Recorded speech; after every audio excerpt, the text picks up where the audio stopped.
Euzubillahimineşşeytanirracim. Bismillahirrahmanirrahim. Rabbi şrah li sadri ve yessir li emri ve hlul min lisani yefkahu kavli.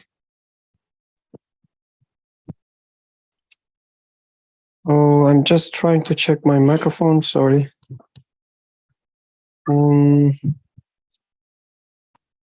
That's right. Okay, things seems to be okay. We can start, inshallah. We will continue with the third truth, if I'm not mistaken. So last week we studied the second truth. There's the 10th word. In your books, it's page 7 to 7. 7 and 7. I understand. Sorry. It's okay.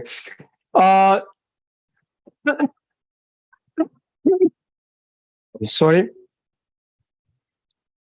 10th word, third truth, and the 10th word is about resurrection, hereafter, as you would remember.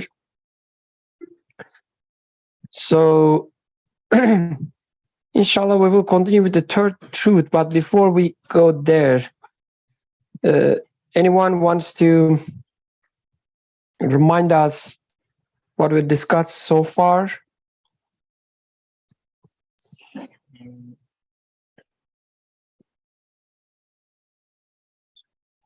Okay, it seems no, so then we can start from the third truth, inshallah. Can you, I said 77, right? You did. Okay, so why you are not on page 77? Do you mind reading for us? I thought we had a reader. Yeah, here. Oh, I can read too. So please. The third truth, please, with the slow pace as usual. The third truth. Oh, it's here already. Yeah. I'll speak. Okay. Shukran. The third truth. The gate of wisdom and justice. The manifestation of the name of wise and just. Is it at all possible that the Lord of glory, who demonstrates his dominical sovereignty in the wisdom and order, the justice and equilibrium that pervade all things from the atom to the sun, should not bestow favor on those believers who seek refuge beneath the protective wing of his dominicality, who believe in his wisdom and justice, and whose acts are for the purpose of worshiping him? And the footnote says the sentence, "Is it at all possible?" is indeed repeated many times because it expresses a most significant mystery. Misguidance and lack of belief generally spring from the habit of imagining things to be impossible, far removed from the realm of reason, and therefore denying them. Now, in this discussion of resurrection, it has been decisively demonstrated that true impossibility, absurdity, and irrationality pertain to the path of misbelief and the road of misguidance, whereas true possibility, facility, and rationality are the characteristics of the path of faith and highway of Islam. In short, the philosophers tend to unbelief on account of their regarding things as impossible, whereas the 10th word, discussion of resurrection, by means of the repeated sentence, "Is it at all possible?" shows where impossibility lies, and thus deals them a blow in the mouth. Again, is it possible that he should not chastise those rude and discourteous men who disbelieve in his wisdom and justice and rebel against him in insolence? Now, not even a thousandth part of that wisdom and justice is exercised with respect to man in this transient world. It is rather deferred. Most of the people of misguidance leave this world unpunished, and most of the people of guidance leave it unrewarded. All things are then postponed for a supreme tribunal and ultimate bliss. Yes, it is apparent that the being who controls this world does so in accordance with an infinite wisdom. Do you require a proof? It is the preservation of interest and benefit in all things. Do you not see that numerous wise benefits are intended in all the limbs, bones, and veins of man, even in the cells of his brain and every particle of his body? Do you not see that from certain limbs, wise benefits are to be had as numerous as the fruits of a tree? All of this shows that matters are done in accordance with infinite wisdom. The existence of the utmost regularity in the making of all things is a proof of the same truth. The compression of the exact program of development of a beautiful flower into a minute seed, the inscription on a small seed by the pen of destiny of the scroll of deeds of a tree. Its life history and the list of equipment show that a pen of utmost wisdom is at work. The existence of a high degree of fine artistry in all things proves that there exists also the impress of an infinitely wise maker. Further, the inclusion within the minute body of man of an index of all being, of the keys to all the treasuries of mercy, and of the mirrors of all the divine names demonstrates the existence of wisdom within that infinitely fine artistry. Now, is it at all possible that the wisdom that thus permeates the workings of dominicality should not wish eternally to favor those who seek refuge beneath the wing of dominicality and who offer obedience in faith? Do you wish for a proof that all things are done with justice and balance? The fact that all things are endowed with being, given shape and put in their appropriate place in accordance with precise equilibrium and in appropriate measure shows that all matters are done in accordance with infinite justice and balance. Similarly, the fact that all things are given their rights in accordance with their disposition, that they receive all the necessities of their being and all the requirements of life in the most fitting form. This too is the sign left by a hand of infinite justice. Again, the fact that answer is always given to every petition and request made by the tongue of disposition and of natural need or necessity demonstrates the existence of infinite justice and wisdom. Now, is it at all possible that the justice and wisdom that hasten to relieve the pettiest need of the smallest of creation should fail to provide immortality, the greatest need of man, the greatest of creatures, that it should fail to respond to his greatest plea and cry for assistance, or that it should not preserve the dignity of God's dominicality by preserving the rights of his servants? Man whose life is so brief cannot experience the true essence of justice in this transient world. It is for this reason that matters are postponed for a supreme tribunal. For true justice requires that man, this apparently petty creature, should be rewarded and punished, not in accordance with his pettiness, but in accordance with the magnitude of his crime, the importance of his nature, and the greatness of his function. Since this passing and transient world is far from manifesting such wisdom and justice for man, who is created for eternity, of necessity, there will be an eternal hell and everlasting paradise of that just and awesome possessor of beauty, that wise and beauteous possessor of awe. That was a beautiful reading. Really. Like, having a competition always works, right? Before you were really bad, but after Red, now you are even better than him. It's the gender, you're not cleared up, Mike. Okay, let's start from the beginning, even the very beginning, which is the footnote. So for our online recording. Yeah, okay. Now you can see the footnote. So this text, almost every truth that we read so far, which is just two of them, also in the story, right? The phrase, is it all possible? Is it at all possible? We read it many times. And now author says, I know I say it a lot, but there's a reason. In a nutshell, the way I understand when he says with this phrase, is it at all possible?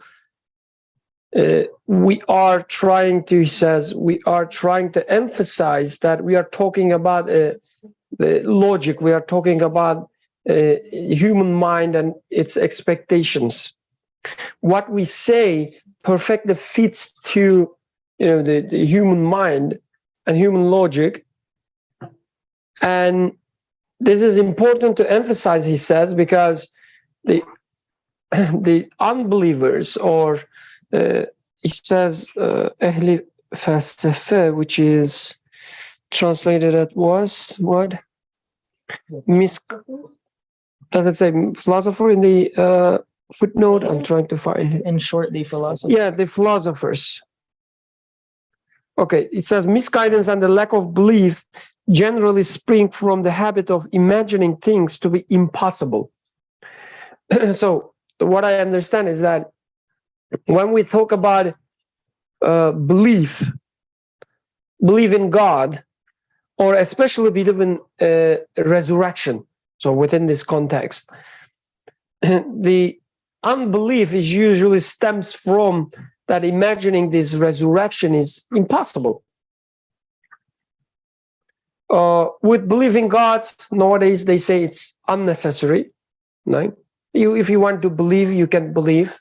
There's no harm in that, but it's not necessary. It's just, making unnecessary a leap of faith. When it comes to resurrection, I guess the impossibility becomes more evident. I mean, at least that's the claim. An author says the unbelievers at least claim or think that it is impossible to think about the resurrection. But using such phrases, is it at all possible? We actually, say the opposite. It is actually not only possible, but it is necessary. And the reverse is impossible. Not having a hereafter or resurrection is not possible, author says. And again, it says that the belief in hereafter is the only rational choice, only rational option. Also the easy option. So that's part also, like I like it a lot. So we use this ease in different ways, right? Sometimes when people try to criticize religion, it says, yeah, it's just, you're doing the easy thing. You just believe without any proof or anything. But I or we as, let's say, the atheists or agnostics and so on, we take the difficult road, difficult path, which is exploring things, finding the truth, and so on and so forth. Here it's been used in a different sense. It says if you choose this rational thing, the belief in resurrection, you will realize that it's perfect, it perfectly fits to reality. So it is easy in that sense. Like, you don't have to believe in something strange, or you don't have to make some, let's say, silly assumptions or thing. Like, it's just explaining the reality perfectly. It's easy to use, easy to rely on. But on the other hand, when you choose not to believe in resurrection, it is really hard, because because then your belief conflicts with the reality, what you experience in this world. So as if you have to force yourself to not believe in resurrection. It's so hard. This is how I understand. I don't know. What do you think about, such a this footnote in general? Do you take it as do you think it's important and helpful, or do you take it as unnecessary, such an explanation? Or is it like sometimes we see what is inferiority complex, right? So you see it with, I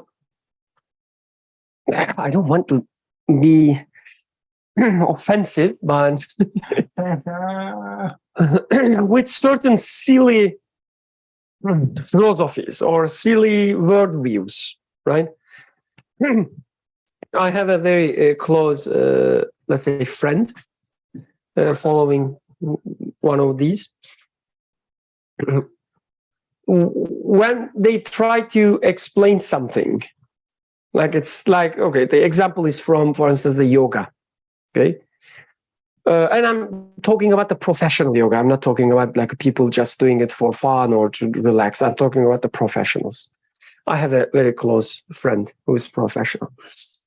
When they explain something about, let's say, the human body or human mind, they make a lot of effort to use scientific terms, okay, to make it more plausible and more, believable. So you put, what is the word? Serpiştirmek, sprinkle. Yeah, you sprinkle a few, the scientific terms in your theory, and it becomes more plausible. And it's usually comes from this inferiority complex, because what you say, it's silly, but you cannot accept that you are a silly person, so you have to support it with some scientific, the so-called facts. We see this, with other stuff as well. But anyway, do you think such an explanation sounds like this? Like now author is talking about, no, we are, the rational ones. We are, giving you the rational choice or the easy choice, the choice that fits to your reality and so on. Do you feel that way when you read such an explanation, when it comes to religion or anything about religion, any religious talk? How do you feel when people talk about rationality, or when people talk about how it fits to your reality? You have to confirm what Quran says, you have to validate it, and so on. How it resonates with you?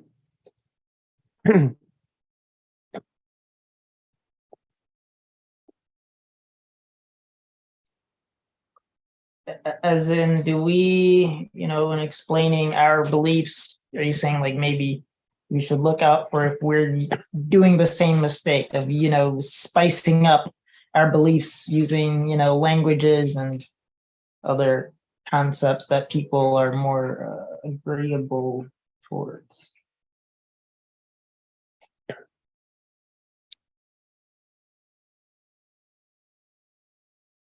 No comment? I guess my initial, my reaction when I read the this, this is kind of, so I guess when I see the phrase, is it at all possible, when we've been reading through this, it's kind of makes me expectant that the author is about to drop some amazing logic and I guess just seeing that phrase makes me expect some sort of rational argument as to why we should expect certain things, or why something that may seem something that is argued to be impossible is not the case. And that's sort of my impression, going through much of what we've read together through this book is that the author presents that phrase, then presents an argument as to the power and scope of the creator, or some other argument, and basically I feel like it adds to the persuasiveness of the realization that the impossibility isn't a part of like the rational like arguments sort of thing. Any other thoughts? Okay. So I think we can take this from another aspect as well, which is okay. Personally, when I first faced with the approach of the author or the style of the author, it was new to me, because with religion or religious talks, we don't like, there are two, let's say, options usually in front of us. One is you just believe and then talk about certain information that you gather from other scholars and so on and so forth about the Quran, its historical background, the language background, and so on. You share the knowledge that you have with your friends, which is like you have to stay within the sphere of the religion. Like, I'm a believer, you are a believer. We don't criticize each other. We just share, the knowledge based on on top of this common ground, which is we already believers. Like, we don't have to add anything on top of our belief. So this is one option, which is, I guess, the most common one. Right? So the religious talk is religious talk and nothing more. So, for instance, if a person from another religion is listening to you, they usually don't get anything out of it, right? That's the most common approach. The other one is more, let's say, based on arguments, the proofs, and so on. But these arguments and proofs are in the style of the pure philosophy. Like, there's no difference between a secular philosopher trying to prove there is no God or there is God versus a religious person trying to prove that there's a God or there's no God, which is, at least as a technical term, which is called ward al-kalam, right? I mean, it is maybe slightly different than analytic philosophy that we know today, but still, it's another type. So this approach, I think, author is following is, to me, is neither. It is based on arguments, but the arguments are in the form of mostly the human experiences.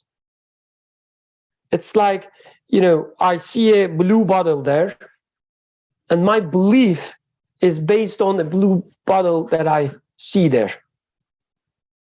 So I don't have to imagine, I don't have to think about some imaginary non-bottle, non-blue things and try to come up with, some ideas and then, put another ideas on top of them. Just like, creating an imaginary fantasy novel. I don't have to do that. With most of anyway, I don't have to do that. And it's always about our experiences, the facts that we, the observe, that we rely on. And so when author, for instance, says, is it at all possible? I take it as, become within the world that you live. Forget about you are a Muslim, forget about you are a non-Muslim or whatever. Forget about your titles, everything. Just look at the world you live. make some observations, try to understand what's going on there, and tell me, within this world, is it at all possible that this happens or that happens? So this is how I understand. And to me, this is the definition of the rationality.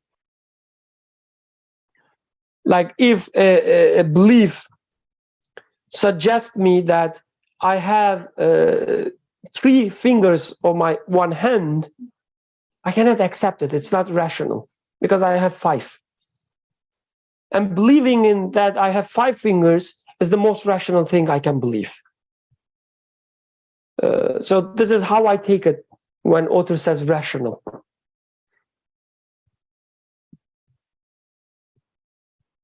Of course, it is somehow related to this, the arguments in philosophy and so on, but not 100%, let's say.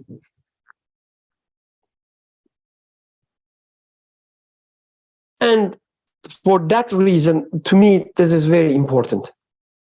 Because at least personally, I want to, I have to know that what I'm onto, what I think I believe, it must make sense. It should fit to my experiences. Otherwise, it means I'm, in a dark room and there's no escape.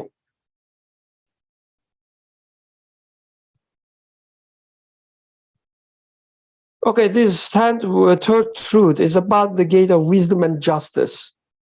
And as you would remember, with each truth, we have different gates. And with the gates, what I understand is, so we will look at the universe, the creation, the things around you.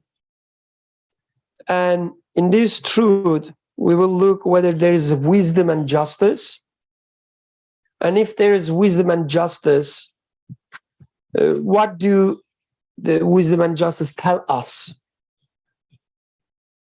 What should we expecting for what is coming next? And in this truth is the wisdom and justice. So 2 aspects. With every truth, we look at different aspects.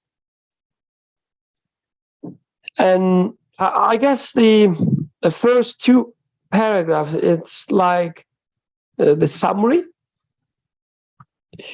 Author gives the conclusion, the results, and then with the 3rd paragraph, he opens up things. Like at first he says, since there is wisdom and justice, since the one who creates everything with wisdom and justice, then he gives the conclusion. But then in the following paragraphs, he builds up on these premises. Like he says, since there's wisdom, right?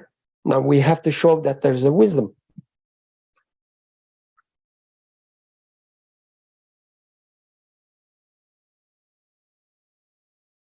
So you should help me with comments, questions. Otherwise, I will be tired by the end of the discussion. Should I read the paragraphs again, or what do you prefer?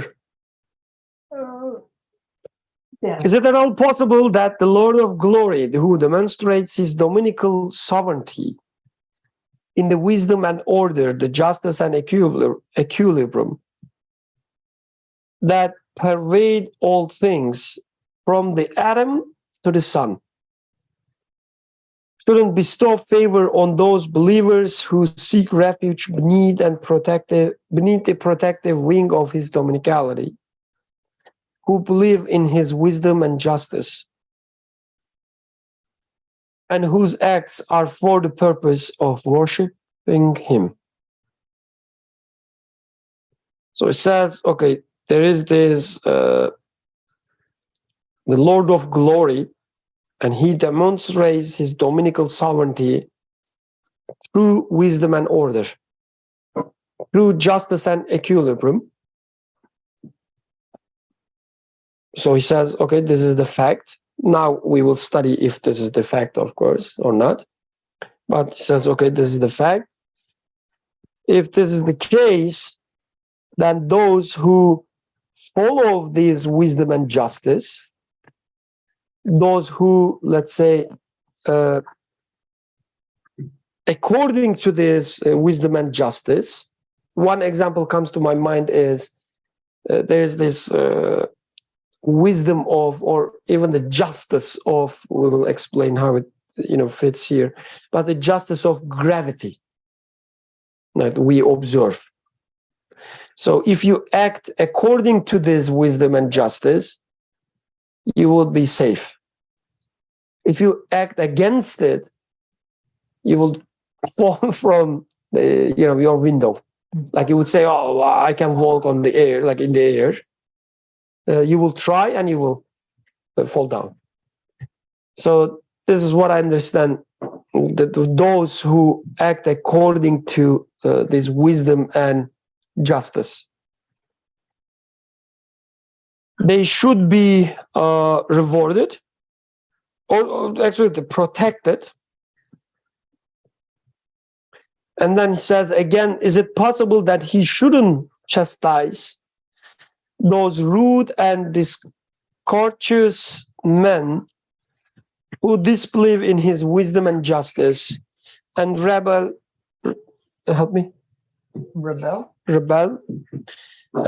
against him in insolence? Now, not even okay, he talks about this, two extremes or two examples, two sides. There must be reward and there must be punishment, he says. But now, not even 1,000th part of that wisdom and justice is exercised with respect to men in this transient world. It is rather deferred. Most of the people of misguidance leave this world unpunished, and most of the people of guidance leave it unrewarded. All things are then postponed for a supreme tribunal and ultimate bliss. So this is the main structure of the argument. And next, he will talk about the details. So one example comes to my mind, which is, again, at least partly from this author's text, is you go to a banquet of, let's say, a king or a very important person whose palace, you go there, everything's perfect, everything's prepared for you, do all the food, and then some of them act like animal beings, eat and then destroy things, insult the person and his kingdom and so on, and then leave. Nothing happens. You would say, there's something going on here, right? So if the guy really has any Dominicality, sovereignty, these men shouldn't be left without punishment. But they leave, so there must be something, you say, like, they will face something for sure. So this is what reminds me about, the justice being deferred and so on. And we see that happens in this world a lot, right? Like we act injustly all the time. And there are some actors who clearly act in injustice. Unjustly, thank you. Unjustly in a really bigger scale. And seemingly nothing happens to them.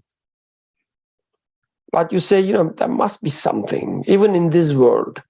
Like you say, I imagine their life is miserable inside. Something has to be there. Otherwise, human mind cannot accept it because it doesn't fit to the rest of the order in the universe, the justice in the universe. So we should start from there. The justice and order in the universe. Otherwise, nothing we say would mean anything. Any comments so far? What's going on? Come on. Sure. Check. All right. Yep.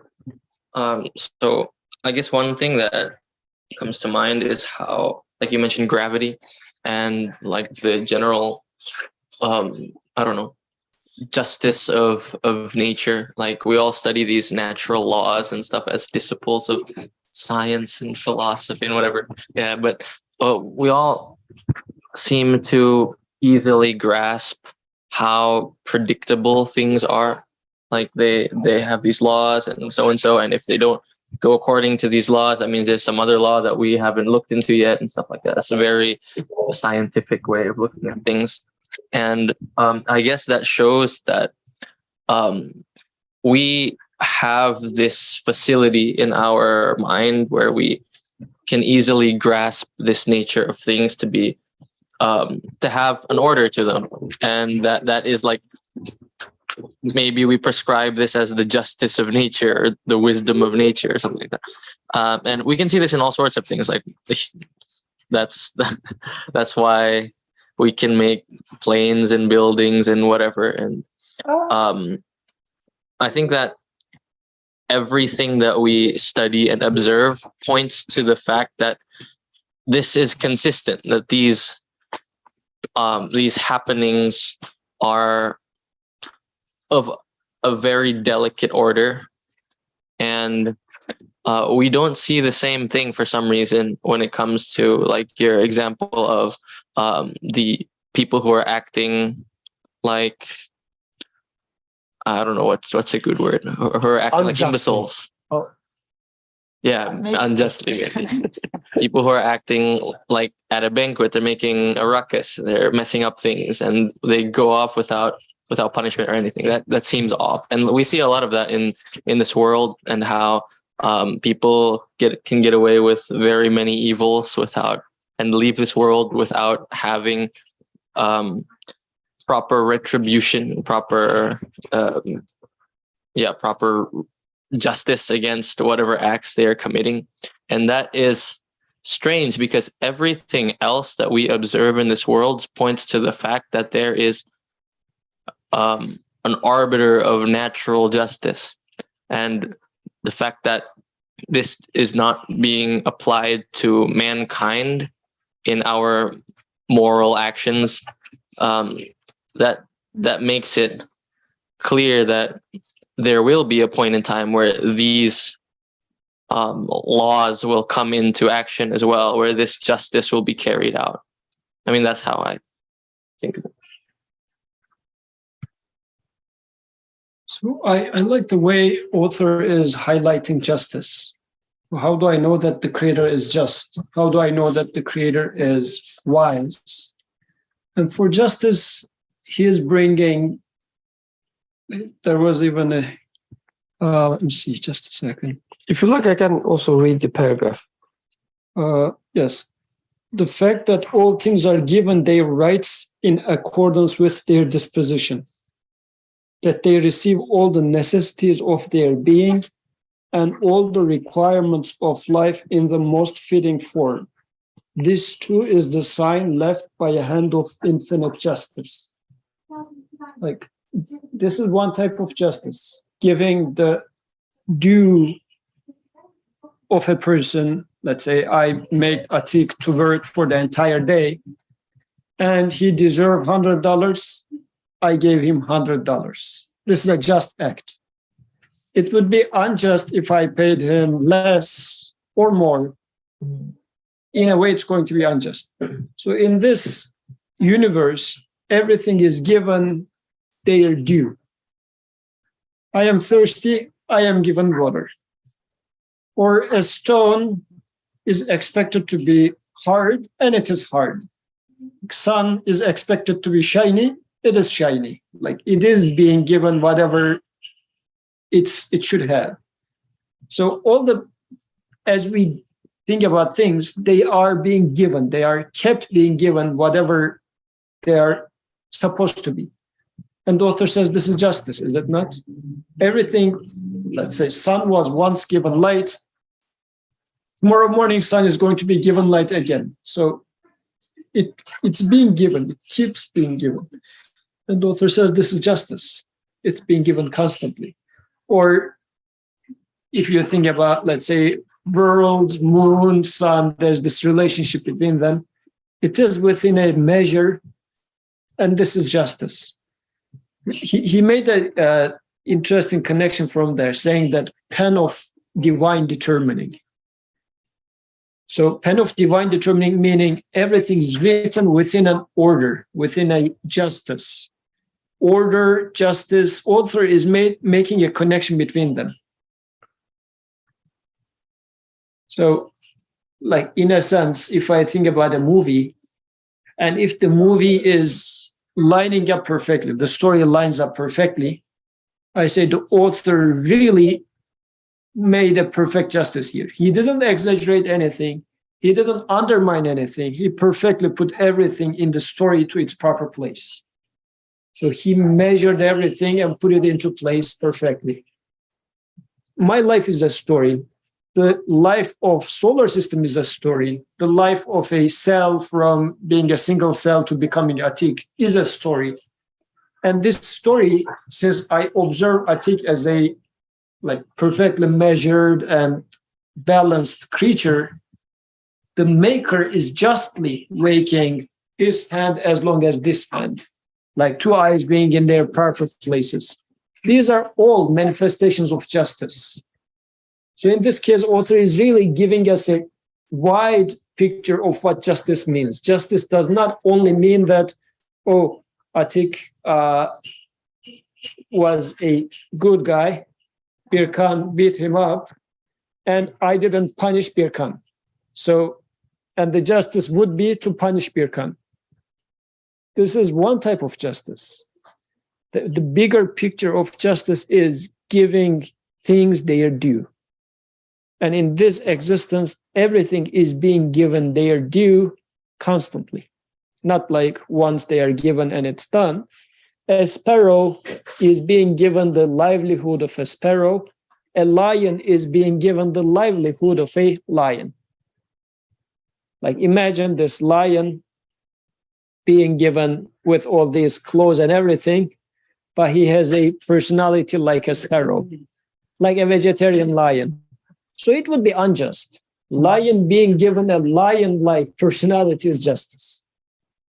So, and that's why seeing this big picture of justice is important to say that everywhere in the big picture, I observe justice, and I would expect this just one to act accordingly everywhere.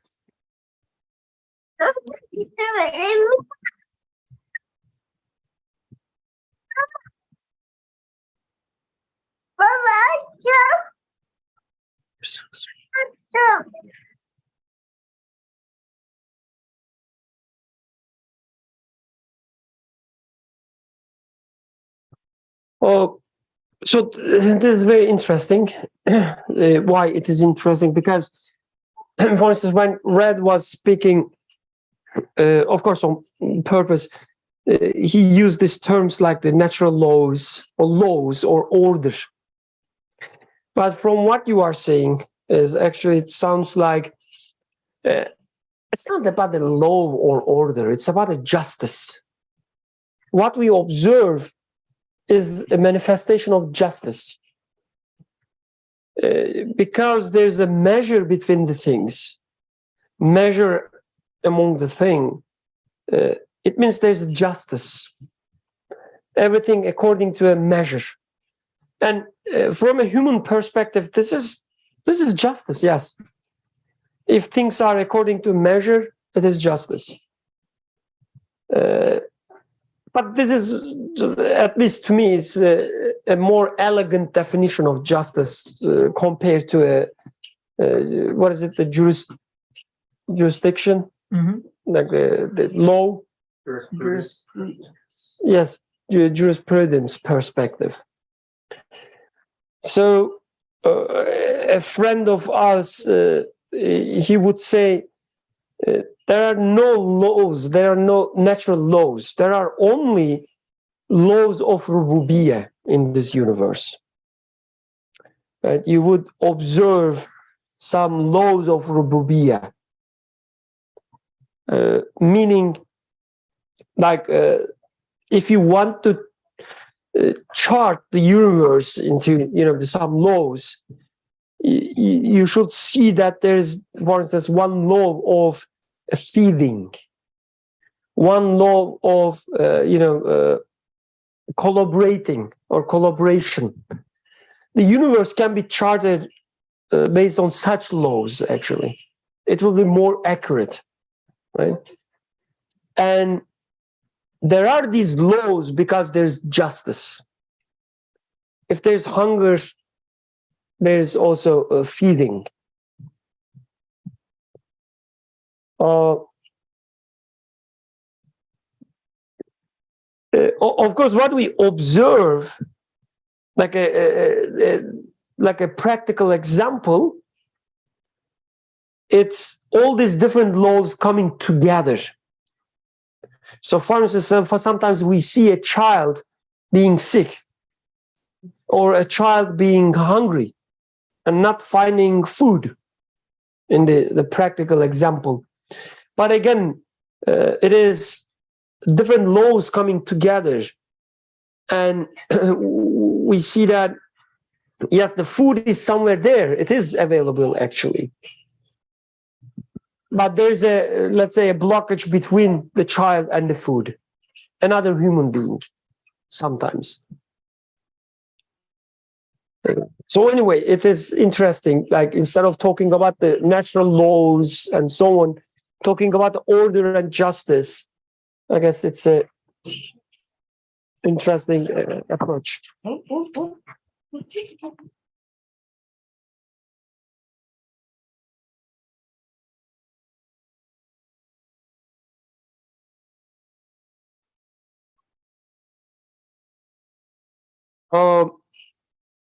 Okay, let's continue from there. Yusuf, do you mind continue? I will be back in a second. Okay. Go ahead.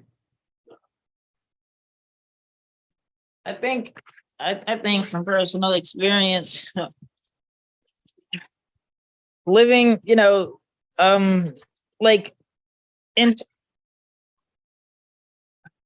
seeing my experiences, right, viewing my experiences through the lens of injustice. This person wronged me, this person, didn't give me what I deserve, or, this and that, right?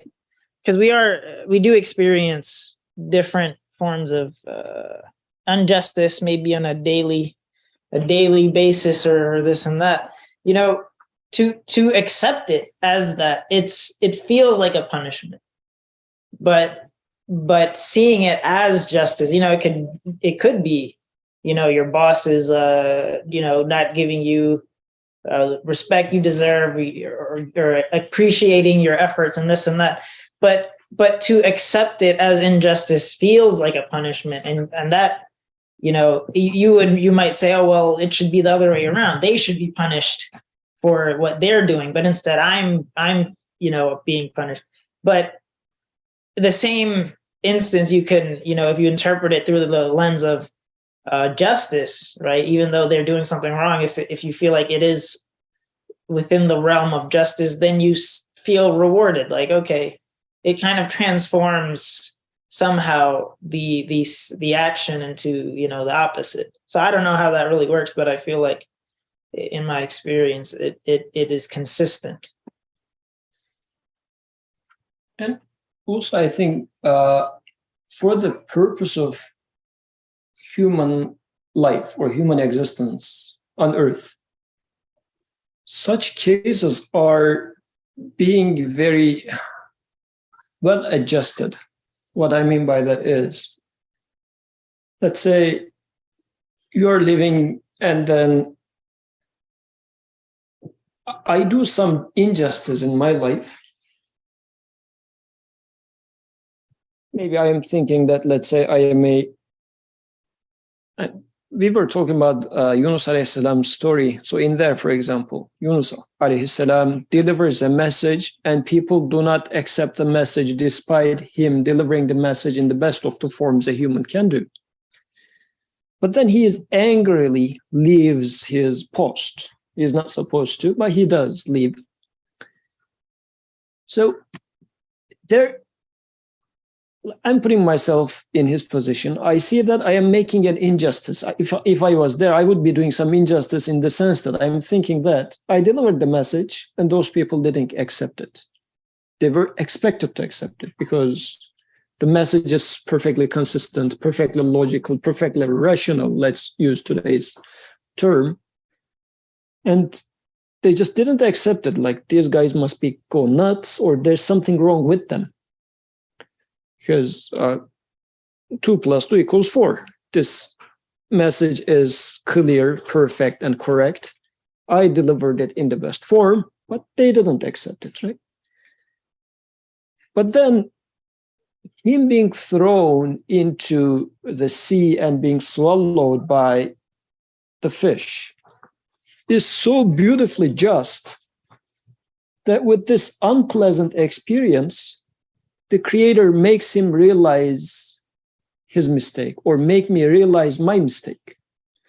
From outside, it looks like, well, like this was a pious person. He's being thrown into sea and a fish is swallowing him. Like, this sort of a act sounds a little unjust or meaningless. But actually, that act is meaningful because by this, his education was completed. By this, he realized that La ilaha illa anta subhanaka inni kuntu minal zalimin. So I was acting wrong. I was claiming as if I was guiding people, or people were supposed to be automatically guided by the truth, not the creator guiding them to truth. But if I put the truth, 2 + 2 = 4, it's self-evident. And if anybody sees it, they must accept it, which was a wrong understanding. So this sort of a creation was perfectly just. What I'm trying to say with here is, when I see some injustice, somebody mistreating me, through this apparent injustices, I get to learn my creator as the provider of justice, and saying that eternal justice must exist.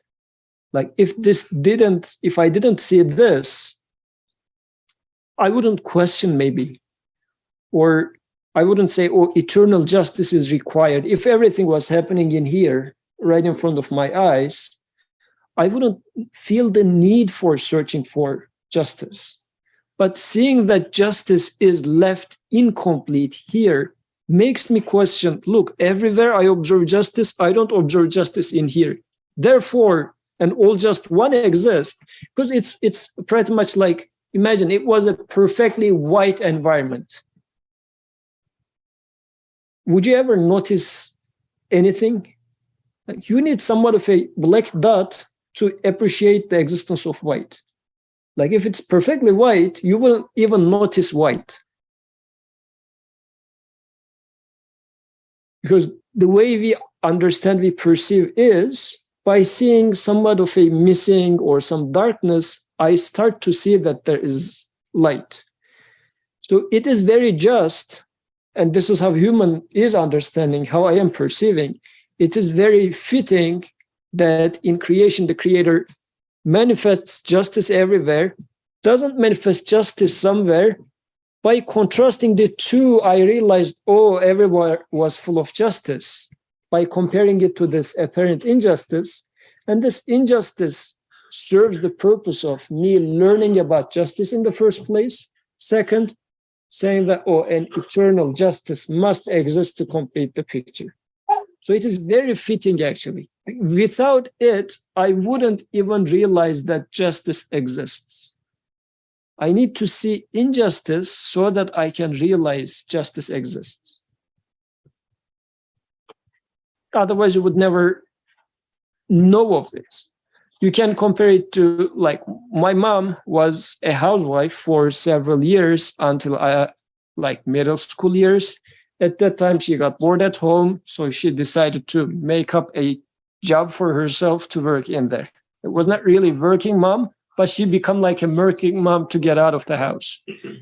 At that time, I felt so bad because Up to this moment, I never realized that my mom was, I just took it for granted, like 24/7 available mom for doing anything I want. Now that she was not at home, I realized, oh, she was doing something good so far. And now it's taken away from my hand.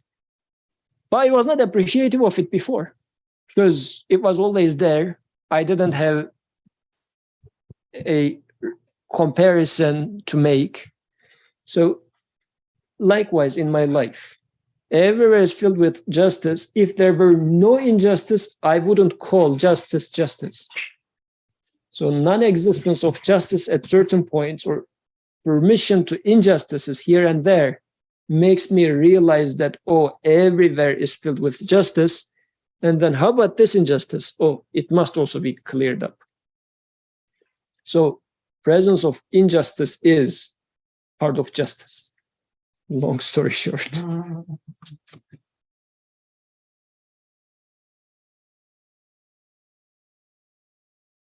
Or like to give a different term, example, you design a perfectly beautiful garden with greenery and everything. Then on the center of a perfectly green portion of the garden, you put a rock. So that just putting that rock to one corner of this otherwise perfectly beautiful garden, you put a very, crude rock. And this crudeness of rock beautifies the beauty of the rest more because it now serves as a contrast to make you realize the beauty.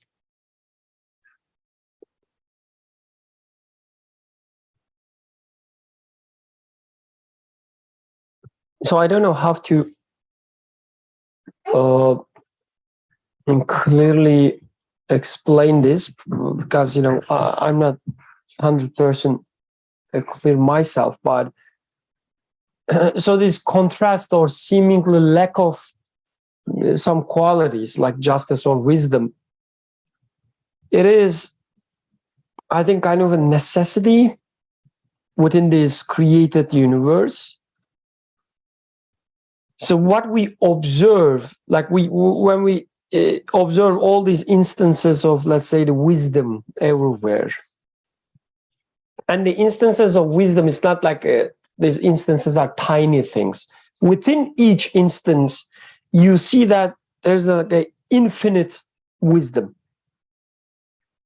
And with wisdom, he talks about, everything has have a purpose or have a utility and so on. And we see that with every tiny thing in the universe, like in my body, for instance, the purpose that they serve, the wisdom manifested there, it's so infinite.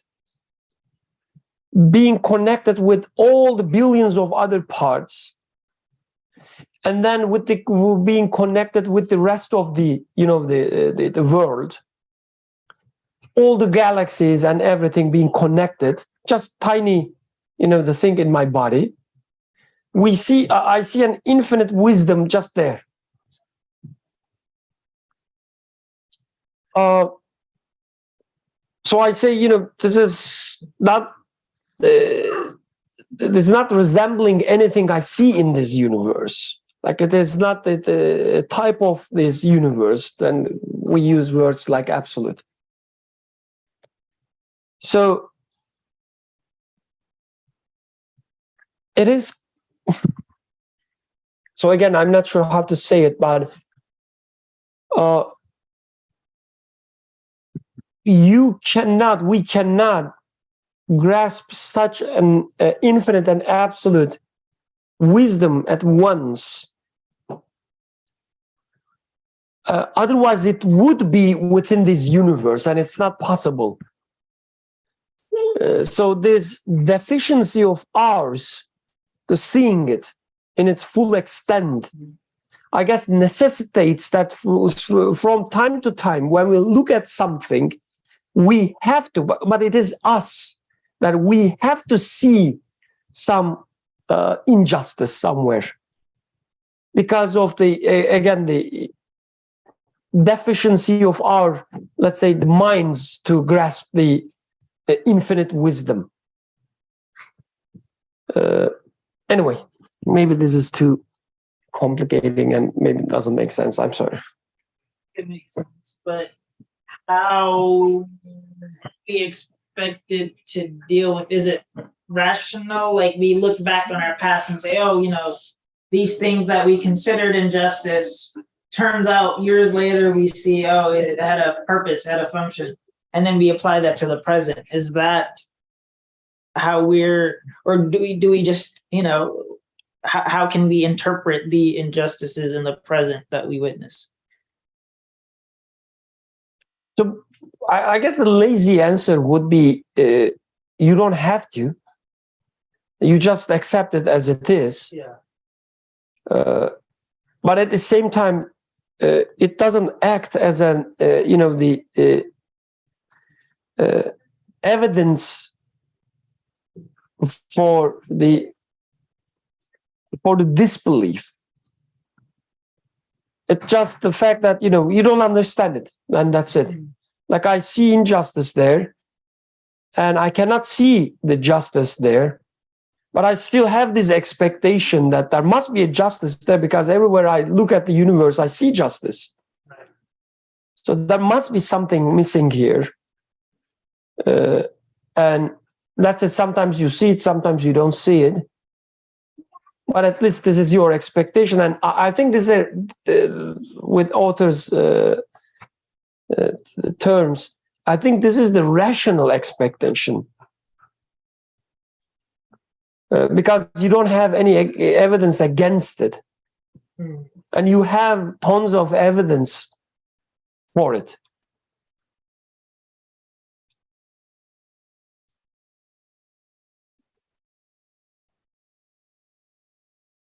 So with this wisdom part, he says, it is apparent that the being who controls this world does so in accordance with an infinite wisdom. Do you require a proof? It is the preservation of interest and benefit in all things. Do you not see that the numerous wise benefits are intended in all the limbs, bones, and veins of man, even in the cells of his brain and in every particle of his body? So there's the law again of the law of benefit, let's say, right, in the universe. Even with the things that we sometimes think that, these are, not beneficial, like it would be better if we get rid of them. It easily turns out to be a stupid idea. And I remember during my childhood, I don't know if there are still people saying that, but during my childhood, some so-called scientists would say in some part of our bodies were useless. Like the appendix, is it called appendix? Right? I think now people say, no, it's not useless, actually. It's, performing some duties. Or the same goes with some of these teeth. We say, they are just rudiment of or artifact of the evolutionary process. You're not supposed to have them. This what is called the wisdom teeth. Yeah. It comes late and they don't perform anything. There's no wisdom in the wisdom teeth. Yeah, exactly. But we know, if you are a sound-minded person, you know that there's this law of benefit. Like whatever happens, it happens for a purpose, for benefit. And you see it everywhere.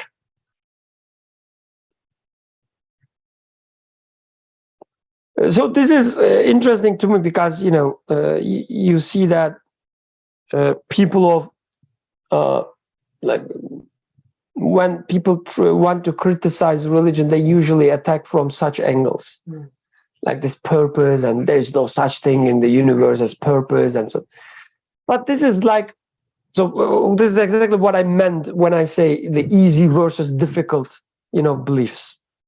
So to me, this is a very difficult belief. Like to believe that there's no purpose in the universe. It's like just closing your eyes to everything. Because there is nothing in your experience that without any purpose. And it's usually many purposes. It's not only one purpose either. Whatever happens in your life, it serves thousands of purposes. So saying that there's no purpose, it's so, really difficult. It's impossible. And what happens usually, like I was reading a book which is about the system theory, right? All mathematics and so on. And the guy was saying that, it doesn't say ancient times, but like before the rise of, the intellectual mind, according to him, people used to think that there's a purpose and things happens based on this purpose, like to reach this goal, right? But now, because we know the mathematics and the science and so on, the guy was saying, now we know that all these, the phenomenon happens because it minimizes some mathematical functions. Right? This is his explanation. And because, it minimizes some mathematical functions, you don't have to assume any purpose. But the stupidity is that, the minimizing a mathematical function is another purpose. Like it's saying that, oh, no, this is not blue. It is, 25500 in RGB domain. It's not blue. It's the same thing, right? Saying that it happens because it reaches or it serves this purpose, it equals to a mathematical form being minimized or maximized. So anyway, that's what you have to do to deny the purpose, or authors doesn't say purpose, it says benefit. It's even a better choice to be, at least. To deny the benefit, you have to be really silly while being intellectual.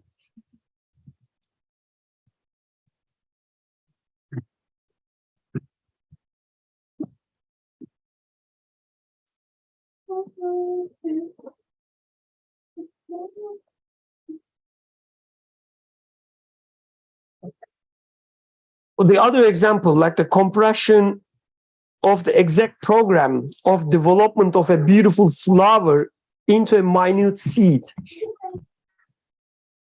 The inscription on a small seed by the pen of destiny of the scroll of deeds of a tree, its life history and list of equipment show that a pen of utmost wisdom at work. Pen of wisdom. People would say, oh, there is no such thing as wisdom. It's just the genetics. It's just, that's what I'm saying. Yeah, like you see a wisdom there. I don't care how you call it, how you name it. Like you are talking about the same thing. It is the law of benefit. It's the law of the knowledge, let's say, the wisdom in the universe.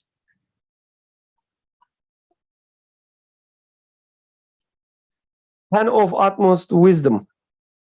And the next paragraph, he talks about the divine determining, right? The qadar. The way authors takes qadar, it's really interesting, by the way. Like we studied it previously. But it's all about, like, you see that in the universe there is inscription. The things are inscribed, like genes, for instance. It means there is a qadar, there is a knowledge, there is a one who knows everything according to a knowledge, according to a knowing.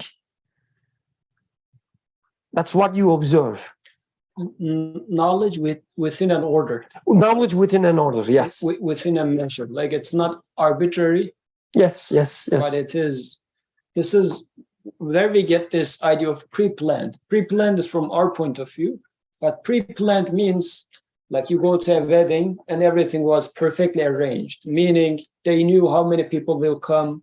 They know that, oh, such and such families shouldn't be sitting together because they're not getting on well with each other. So they were put apart. These guys were nice friends, so they were put together. So the one who invited people to the wedding knew all about this, did the planning, and then the wedding went so smooth. So this is what we mean by a well-planned wedding, right? Right. So the creation is things, as we see that things are flowing smoothly within a wisdom and order, we say that this is well planned ahead of time. So from our point of view, this planned ahead of time idea. But when I look at life that I live, the environment that I am in, as the things are perfectly and smoothly coming out together, I say, well, it's coming from a pen of destiny. So that's why orderly creation points to destiny in this sense. So wherever you look in the universe, you will see some benefits, which points to the wisdom. You will see order, which points to the wisdom. You will see preservation of things, which points to the wisdom. You will see some order, we said order, but mizan, balance.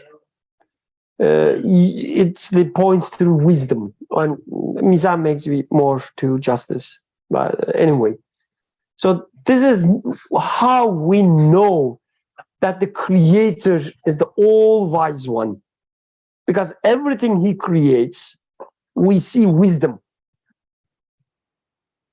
Everything that being created or everything out there, we see a wisdom. So we say whoever, whatever creates them, gives them the existence, must be the all-wise one. And this wisdom then says, but what about that instance? Like everything being, let's say, every need is fulfilled. This is another law. So this is how we work, like how we operate. We make some observations, and from these observations, we come up with laws. And then when we see another observation, we try to explain this observation based on this law. So the author does the same thing. He said, he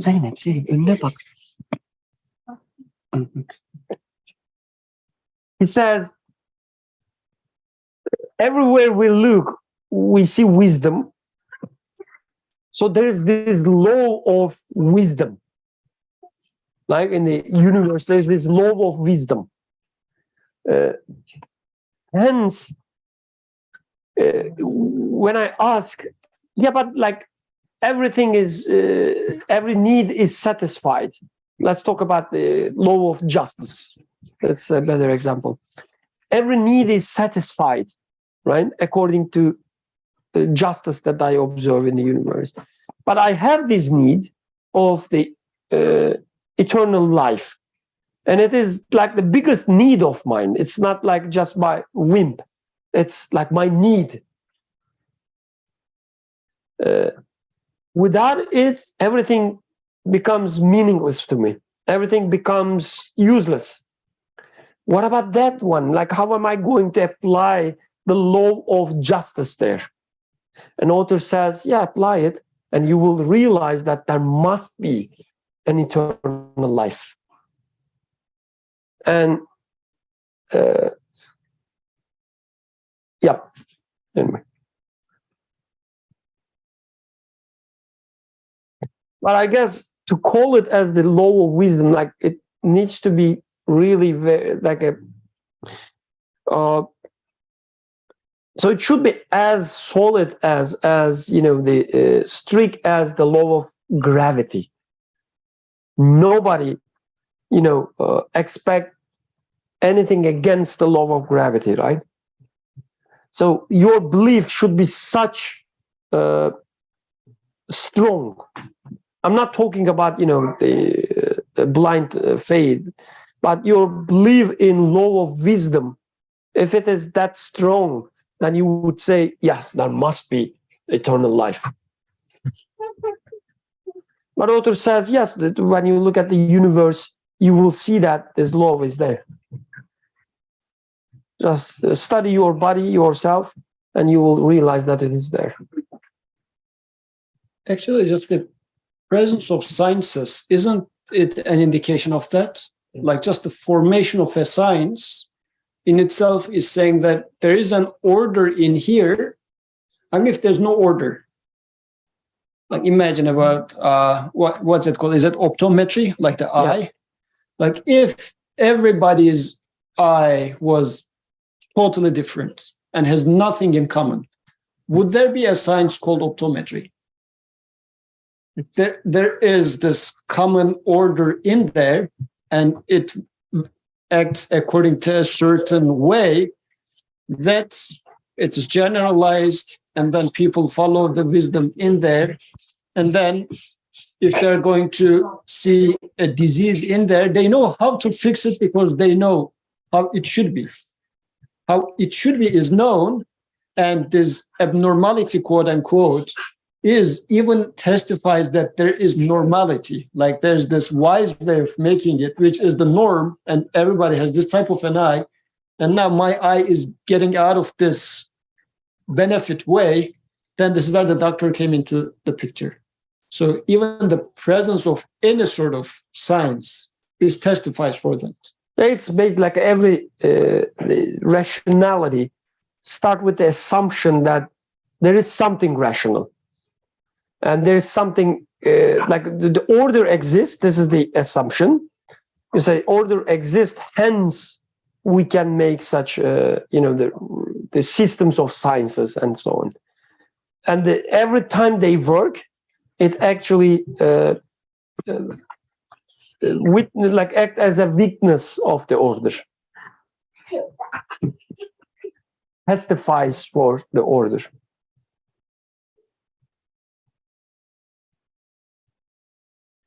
The same way, the justice, the way author takes justice, everything happening according to some measure. There's always a balance between what is expected, what is given. The existence of justice, again, is the primary, I guess, the necessity to have any kind of science again. Without them, there's no pattern. And I think this meaninglessness then can only make sense when they say, well, there is order, there is benefits are being followed in existence and everything, yet there is no maker. This is where everything becomes meaningless. So that's right. Like if there's no maker, and if this life is coming to an abrupt end, then that's true. Everything is meaningless. But the question is it at all possible that there's no meaning? Because if you assume that, let's say I assume that this is a book, and let's say I'm not assuming that it's a book. Yeah, all the shapes are perfectly written into groups and everything and whatnot. But I say, well, this is just junk, and I throw it into the trash because I say that it is like, this is not a book. It does not have an author. As long as this is my attitude towards it, yes, it is meaningless for me. But is it at all possible that this much order and everything does not have an author? Once I realize that, well, everything seems to be perfectly aligned, therefore there must be an author. Once I put that into the picture, then it becomes a meaningful book, then everything sits into the picture. This is what the author is doing. Is it at all possible that this much order is meaningless? You do experience the order as well, right? So how come is it going to be meaningless? You are enforcing your meaninglessness onto it by denying its author. Yes, if you deny the author, it becomes meaningless. But is it at all possible that there is no author of this order? In your example, it's like you start reading the book and you realize you can read it. It makes sense.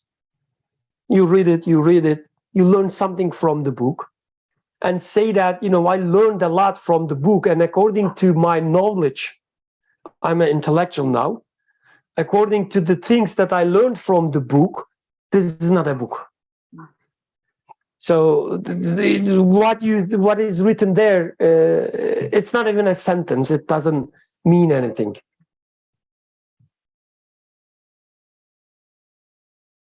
So denying the benefit, order, balance in the universe, it's the same thing, because you deny it based on so-called your understanding of the universe, which is only possible through balance, benefit, and wisdom in the creation.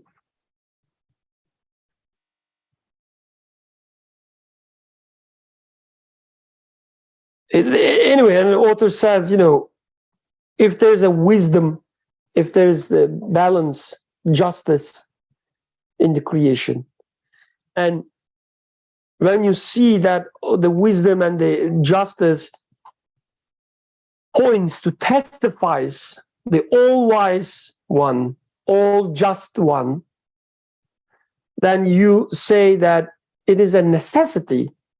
There must be resurrection. There must be hereafter.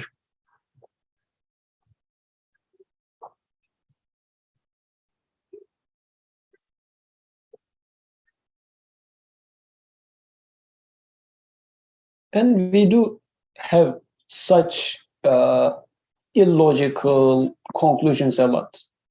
Like as if we say that, oh, this was a super beautiful spectacle. Somebody is making a very beautiful manifestation of some artwork. But then we say, well, it's so beautiful of a spectacle, but there was not even a single observer.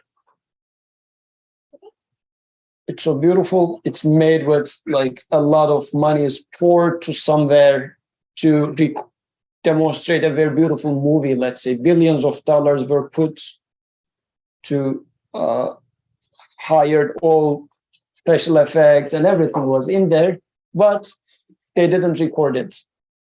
Like, everything was so beautiful, but then they didn't even record it. Mm-hmm. Imagine Lord of the Rings with all this money was done, but they didn't put the recorder into the camera. Mm-hmm. So you say, well, there's something wrong here. They must have put or recorded it to be shown. If the idea is to show, then there must be observers. If the creation is whole wise, then saying that a wisdom doesn't exist doesn't make any sense. So this is what we always do, though. We assume that the creation is, except that's what we do with this creation.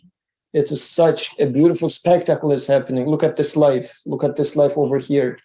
A lot of funding is being poured to make this life as it is with all its social, physical relations and everything.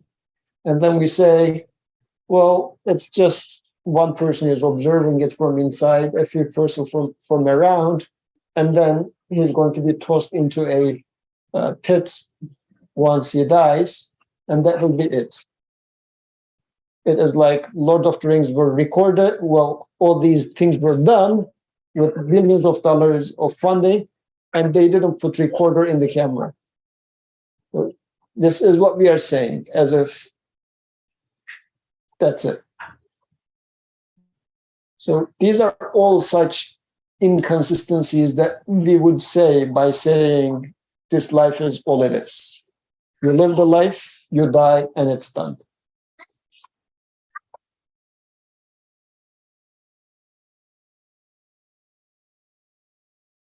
Okay, so let's finish here, inshallah. There's also this last paragraph that talks about the magnitude of the crime and so on. Maybe we can study it next week. We studied it before, it was part of the story, right? The 10th word, that even if we deny, let's say, the dominicality, even if we deny the order or wisdom or balance in the universe, who cares? Like, it's just, I'm a petty man. Who cares what I say or who cares what I do? Why there should be any punishment at all?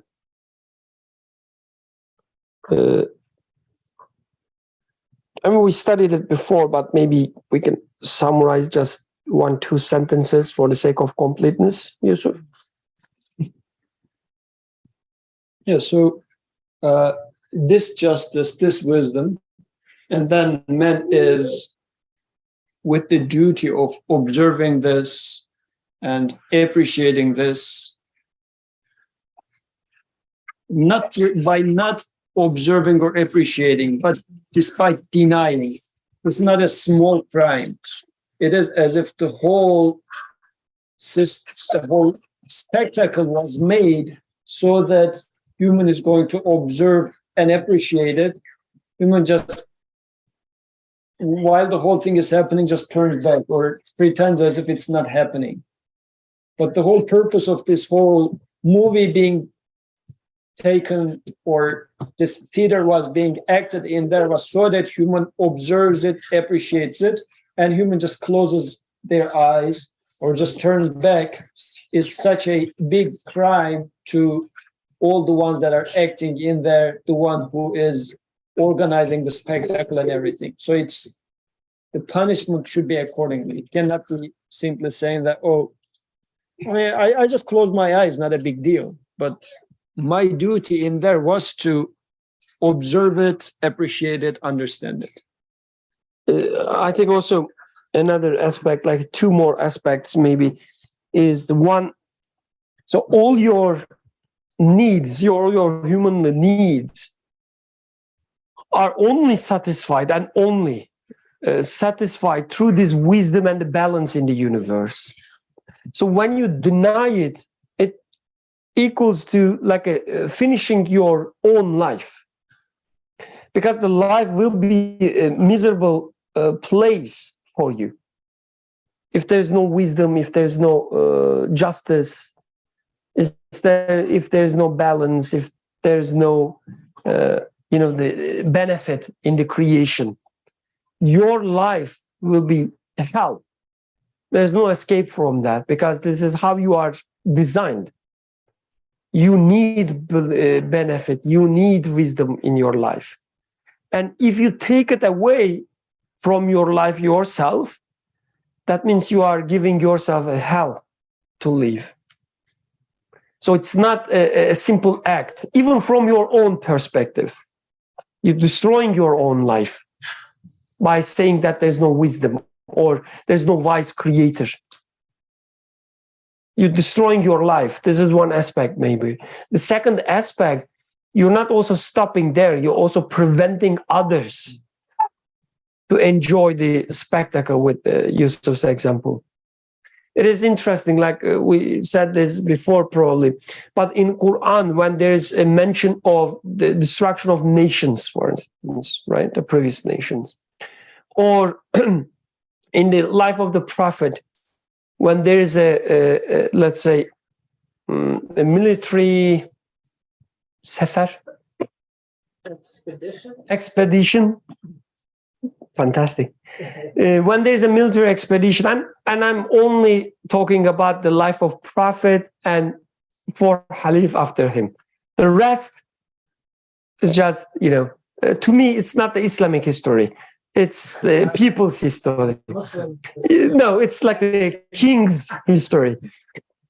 Anyway, within this scope, when there's a military expedition, it's always against some tyrants who try to cut the relationship between the people and the truth.